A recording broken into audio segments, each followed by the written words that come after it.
The story begins at the top of the ancient tower. A princess lies motionless on a bed. However, as she gradually regains consciousness, a sharp pain in the back of her head blurs her memory, and she discovers her hands are tightly locked in shackles. The room has only a single window facing the violent sea below, while the exit on the opposite side is securely locked. Hearing approaching footsteps, she hurriedly returns to the bed and closes her eyes, pretending to be fast asleep. A group of soldiers enters and sees the princess still deep in slumber. One soldier steps close. The princess springs up and kicks him in the face with all her might. She accepts breaking her thumb to escape the shackle.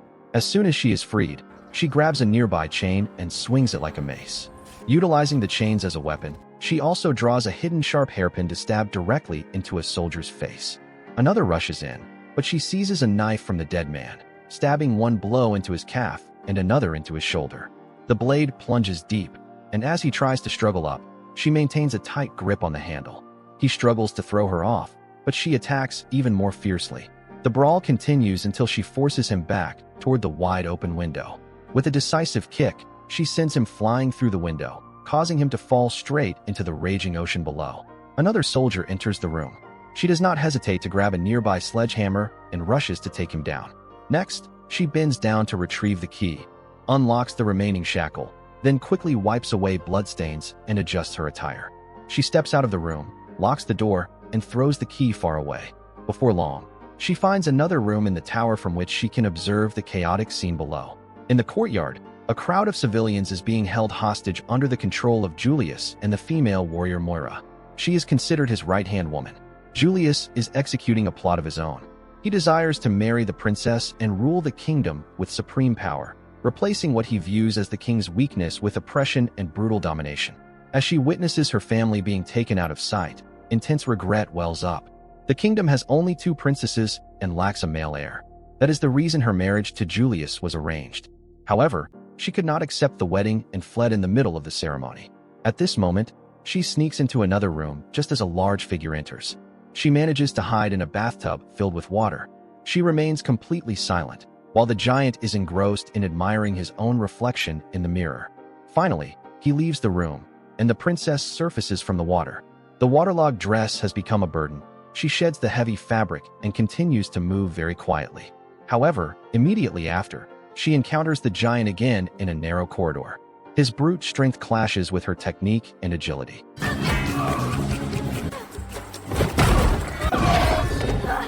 She seizes the opportunity to climb onto his shoulders, grabs a horn on his helmet, and yanks it hard. She drives the horn into his back and then uses the helmet itself to smash his head, knocking him unconscious.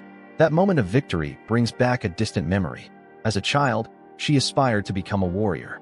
Her mother had wanted a son and opposed her daughter training like a soldier.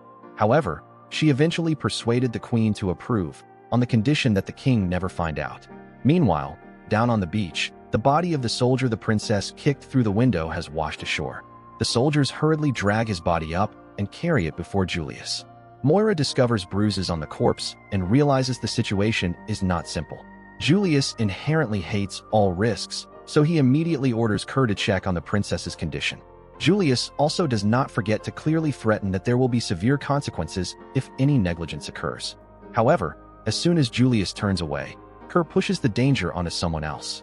He entrusts the task of checking to another soldier, a man who seems only accustomed to guarding gates and knows nothing about climbing. Meanwhile, in the tower, the princess rests in another room. She tears off more of her tattered dress to be able to move more flexibly. Suddenly, 2 thieves burst in. She grabs a broken piece of wood and stabs it straight into the leader. The second one rushes in, but she quickly pulls a cord from her outfit and ties him tightly to a nearby pillar. Next, she finds a crossbow and aims it directly at the bound thief. The first thief behind her stirs slightly, struggling to get up. She turns decisively, and a single arrow takes him down permanently. The remaining thief remains stubborn, continuing to babble. She ends those noisy words with a neat and cold shot. The tower is now thick with guards. The princess moves cautiously, silently avoiding patrol squads. She is clinging to a ledge on the exterior wall. The heavy sword makes it difficult for her to maintain balance, so she lets it drop. As the soldier continues his slow climb, she crawls back inside. Julius is completely oblivious to the fact that his soldiers are secretly looting behind his back. She sneaks into a bedroom just as a few soldiers leave. She goes straight to a secret hiding place and retrieves a sword. Memories rush back as she grips the hilt of the sword. It was the days she trained in the forest with Lin. She learned not only combat skills, but was also taught to fight with all her heart. At the conclusion, Kai presented this sword as a reward, proof that she carries within her the heart of a true warrior. Now she puts on a belt and steps into sturdy boots. Following the noise to a small crack in the wall, she looks through and sees Julius in a room with Moira. They are not merely allies, they are lovers. Julius understands well that he cannot seize the kingdom by open force. To seize power legitimately, he needs to marry the princess. And the very moment the crown rests upon his head, the king will be murdered. Now the princess understands the entire plot. Her words mingle with lust as she pulls Julius close, kisses him passionately, and pushes him against the back wall. The princess realizes this is a perfect opportunity and immediately sets a trap behind the wall. But at that fateful moment, a knock on the door sounds. A soldier has arrived to report that the king wishes to see him. Meanwhile, the soldier assigned to check on the princess finally climbs to the top of the tower. Panting, he peers through the keyhole and sees a completely peaceful scene. A guard appears to be dozing off on a chair, and the princess is sleeping on the bed. He turns on his heel and begins the long journey back down to report to Kerr. Down below, the king faces Julius with a calm and unhurried demeanor. Julius remains unmoved. He begins to accuse the king of betrayal. Above, the princess squeezed herself through the narrow window and crawled out. She lay right between the legs of a giant armored soldier. Even when his sword unexpectedly pins the hem of her dress to the floor, ambushed and unprepared for another fight, she lets her survival instinct take over immediately. She dodges his frenzied slashes.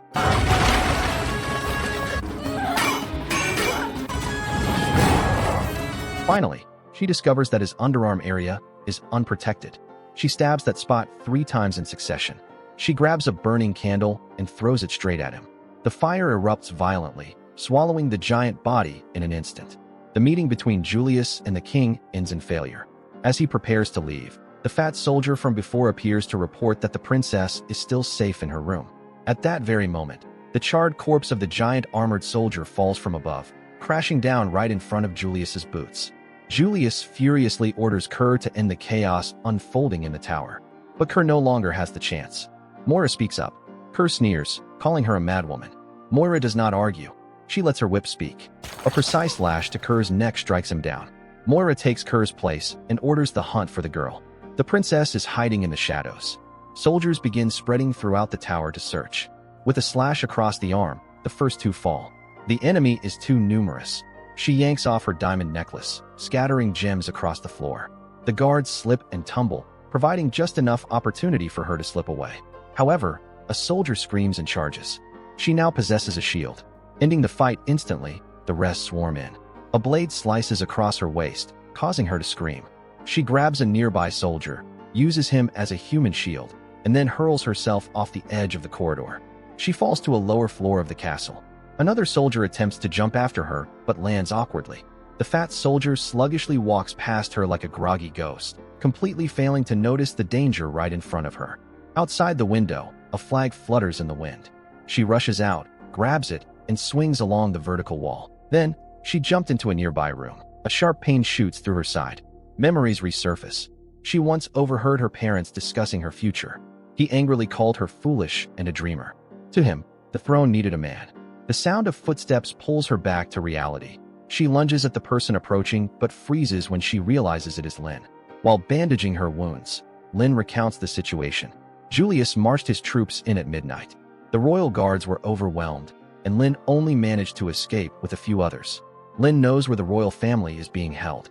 There is a path with no guards. The princess and Lin create the element of surprise in the kitchen. However, Lin accidentally bumps into a stack of pots and pans. A soldier turns around, but, before he can react, is knocked down by Lin with the very pan in her hand. In the confined space of the kitchen, everything turns into a weapon. The princess takes down one man, and Lin takes down the second. The last one charges, but Moira's whip suddenly lashes hard around his ankle and yanks him backward. The whip in Moira's hand is an absolute advantage. The situation worsens when the whip wraps tightly around the princess's neck, strangling her to the point of suffocation. Lin fights back, finally freeing the princess, and sets a fire to create a temporary barrier, stopping Moira just long enough for the princess to escape. The princess rushes into a steep tunnel, running at full speed. The passage leads to a room where several soldiers are gathered, drinking and laughing loudly. Without hesitation, she storms in, grabs a cup of wine from one man's hand, and drains it. The first soldier who dares to grab her is immediately struck down with the very cup snatched from his hand. She does not stop, and within seconds, all 3 soldiers are lying sprawled on the floor. The princess unties them. But in the chaos of war, being right beside one's family can become a fatal weakness. A heavy blow strikes the princess's head, causing everything to go black. As her vision gradually returns, she sees her family has been captured again. Julius thought she would be furious or beg, so he revealed his mad plan, but unexpectedly she agrees, her voice sarcastic and cold as ice. Julius, having lost patience with mind games, turns his attention to her young, innocent sister. The princess charges forward, causing enough chaos to distract Moira and the soldiers, while Lynn seizes the opportunity to sneak over and grab Violet. But the princess, her hands tied and unable to fight, is quickly overpowered and thrown through a high window of the castle. She drifts unconscious with the current. Memories suddenly came rushing back. They made her jolt awake under the stream of water. Finding a sharp fragment, she cuts her bonds and swims to the surface. Inside the castle, Julius hurriedly organizes the wedding. The clergy have gathered, and guards are spread throughout the corridors, hunting for the runaway bride. But the princess refuses to give up. She sneaks back into the tower. Another threat appears, a giant soldier blocking her path. Before he can strike, a large statue falls straight onto him. Behind it stands Violet, her eyes wide but her gaze burning with fire. The princess is now reunited with Lynn and her sister. She regrets having become a warrior, thinking that if she were just a normal princess, perhaps no one would have had to die. Lynn leads the 2 sisters into a secret chamber prepared for emergencies. The great hall is filled with nobles and guests. In the storeroom, the 3 girls are fully armed with swords and armor. Elsewhere, Julius holds a blade to the queen's face, forcing her to call Violet out. The queen firmly refuses, even though death is imminent. After the 2 of them together thrashed the soldiers and entered the tower, Lynn discards her bow and arrows and draws dual swords. A soldier spots the princess raising her bow to fire. Lynn pulls the princess into a stone niche between tight pillars, cramped but sufficient for concealment. They catch their breath, gather their strength, and then rush out, slashing through wave after wave of enemies. Julius watches from afar, sensing something is amiss. Violet knew she had been discovered and silently slipped the small knife into Kai's hand. Instinct leads him to Violet's hiding place. He grabs her arm and drags her out. He orders her to kneel, then turns to the priests, his voice snarling as he forces them to conduct the wedding immediately. Lynn rushes toward the great hall. She bursts through the doors like a storm, her sword raised high, sweeping away the gloomy atmosphere. Kai leads the others to safety, but Moira does not care about the crowd. She breaks away and heads straight outside to where the princess is waiting. As usual, Moira maintains her distance, her whip swinging as gracefully as if she were performing. She even knocks the sword from the princess's hand, gaining absolute dominance. But the princess reacts quickly, changing tactics. She grabs the whip as it sweeps across. She pulls the whip tight around Moira's neck. Strangled by her own weapon, her neck snaps, and she dies choking. Inside, the king rises in desperation, throwing a weak blow at Julius. He easily knocks the king down toward the queen. Lynn steps forward alone to face Julius. But Julius is a veteran. His cold, sharp blade finds an opening, stabbing deep into her side. The princess and everyone collapsed. Julius, in his desperation, places the king's crown upon his head as if it were a destiny arranged long ago. The princess steps forward, launching a fierce counterattack of her own, but Julius is too strong. He blocks her strikes and pushes her back with ease, his mouth ceaselessly spewing mockery. The fight moves out of the great hall, becoming the focal point of the entire kingdom. Julius arrogantly declares a new reign filled with blood and terror. Julius talks too much, and that is his final mistake. The sharp sword slices cleanly through his neck,